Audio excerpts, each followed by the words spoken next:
Bonjour et bienvenue à ce résumé du culte du 13 juin 2021. À qui obéissent nos émotions? À qui obéissent nos émotions? C'est ce que nous avons vu aujourd'hui sur la base de certains textes comme celui de Actes chapitre 21 à partir du verset 27. Je rappelle juste le contexte.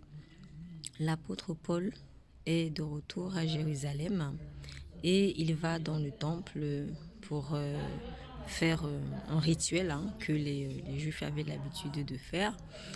Et il se rase les cheveux, histoire de montrer aux Juifs qui étaient très attachés à la loi qu'il ne venait pas pour contester la loi. Et lorsqu'il sort de ce temps de retraite, voilà certains qui se mettent en colère et soulèvent la foule. Je vais lire à partir du verset 27.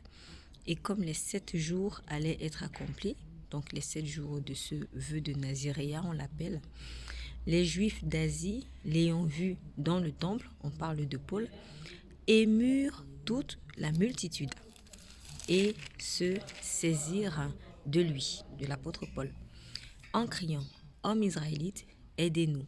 Voici l'homme qui prêche partout et devant tous contre la nation, la loi, et ce lieu-ci. Il a même encore amené des Grecs dans le temple et a profané ce saint lieu, car ils avaient vu auparavant dans la ville avec lui Trophime d'Éphèse, et ils croyaient que Paul l'avait mené dans le temple. Et toute la ville fut émue, et il y eut un rassemblement du peuple, et ayant saisi Paul, ils le traînèrent hors du temple, et aussitôt les portes furent fermées.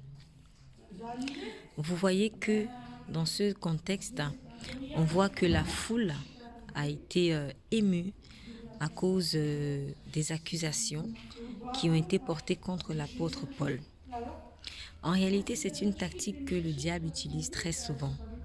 C'est-à-dire que lorsque vous voyez une personne qui se met à pleurer, vous vous dites très vite, elle a été victime de quelque chose de très très grave, elle a subi quelque chose de pas bon. Et on a souvent tendance à croire à la personne juste parce qu'elle pleure, mais sans même s'assurer si elle dit forcément la vérité. Alors, certains ne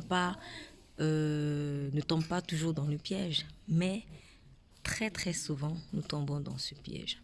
Ce n'est pas parce qu'une personne est émue qu'elle est forcément dans la vérité ou que ce qui l'a émue vient de la vérité.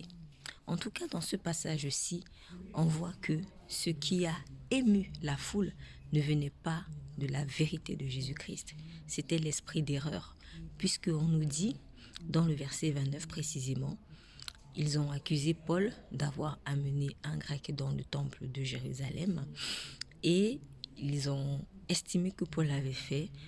Ils croyaient que Paul l'avait mené dans le temple parce qu'ils l'ont vu avec un grec. Donc pour eux, le fait que Paul soit arrivé dans la ville de Jérusalem veut dire forcément que Paul est entré dans le temple de Jérusalem.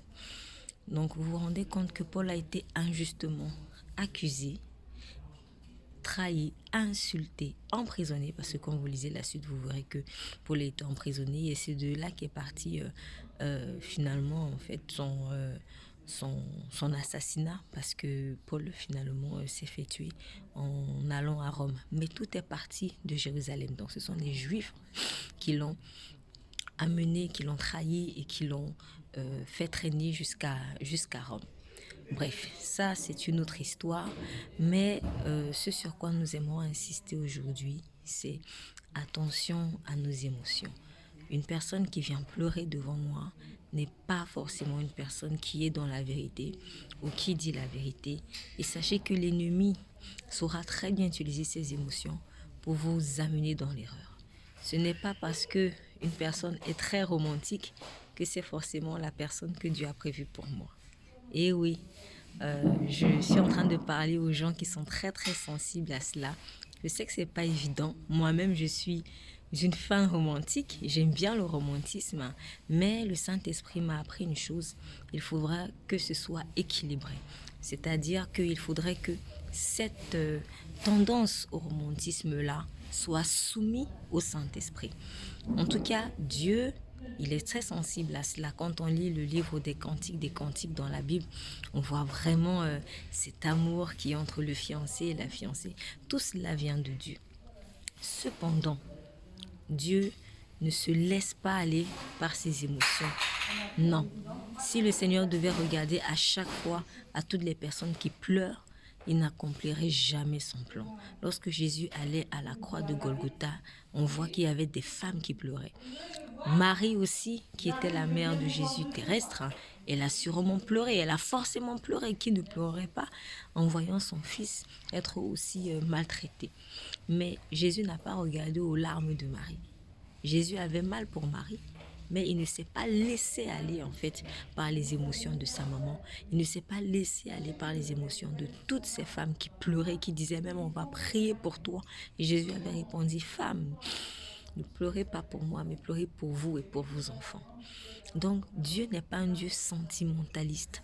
Le sentimentalisme, c'est cette tendance à se laisser guider par ses sentiments et non par le Saint-Esprit. Donc, si je veux vraiment marcher dans la vérité, il faudrait que je fasse confiance au Saint-Esprit et non pas que je me fie aux émotions, soit de la personne qui est en face de moi, soit de mes propres émotions. Je vais donner un autre exemple. Il va être probablement le dernier. Souvenons-nous du jugement du roi Salomon. On avait 2 femmes prostituées qui étaient 2 mères, en l'occurrence, et qui sont venues se plaindre devant le roi Salomon parce que l'une accusait l'autre d'avoir volé son enfant. Une chose est sûre, c'est que les 2 femmes étaient tristes. Mais si Salomon regardait seulement aux larmes, il n'aurait jamais accompli son jugement. La vraie mère du petit garçon qui avait été volé pleurait aussi. Mais Salomon n'a pas dit « Ah, c'est sûrement elle la mère parce qu'elle pleure ». Non. Salomon a faim de fendre l'enfant en 2. Et c'est lorsque l'une des femmes a dit « Non, stop, ne le tuez pas, donnez-le plutôt à l'autre », que Salomon a pu discerner et comprendre que voilà en réalité la vraie mère. Vous voyez, ici, le roi Salomon n'a pas été conduit seulement par les larmes, mais il était conduit par la sagesse. Cette femme a été émue en voyant son enfant être, en tout cas, être risqué d'être tué. Donc, il y a 2 types d'émotions. Il y a les émotions qui sont vraiment saines. Et là, l'émotion qui est saine va vous pousser même à faire des sacrifices que Dieu vous pousse à faire. Par exemple, cette maman était prête à ce qu'on donne son enfant à une fausse mère juste pour que son enfant puisse vivre. Parce qu'elle était émue de compassion pour son enfant. Voilà une émotion saine. L'émotion saine est liée au sacrifice de Christ. On revoit encore là derrière ce témoignage le sacrifice de Jésus-Christ, le Père qui a donné son Fils unique.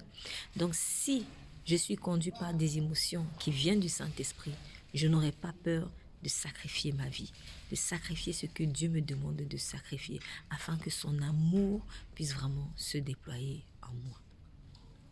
Père, je te prie vraiment pour toute personne qui est peut-être ultra sensible, afin que dans le nom de Jésus, ton Saint-Esprit vienne assainir ses émotions et que ces émotions soient désormais conduites seulement par le Saint-Esprit.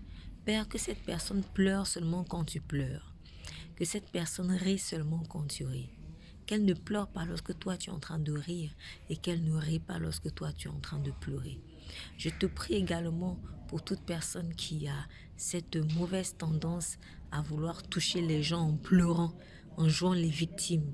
Père, je te prie dans le nom de Jésus que tu la libères de cette malice car cela vient du diable. Je te prie vraiment que tu la libères de cela et que tu lui révèles que tu ne marches pas, Seigneur, par la manipulation, car c'est une forme de manipulation. Libère cette personne de cette mauvaise tendance. Je prie également pour une personne qui est peut-être naïve en ce moment, qui se laisse facilement emporter dans ses émotions parce qu'elle voit des gens pleurer. Père, je prie qu'elle puisse agir quand toi tu la pousses à agir, pas seulement parce que des gens pleurent devant elle. Que vraiment ces émotions deviennent saines. Que nos émotions deviennent saines, Seigneur, et que toute la gloire te soit rendue au nom puissant de Christ Jésus. Je prie. Amen. Vous êtes bénis.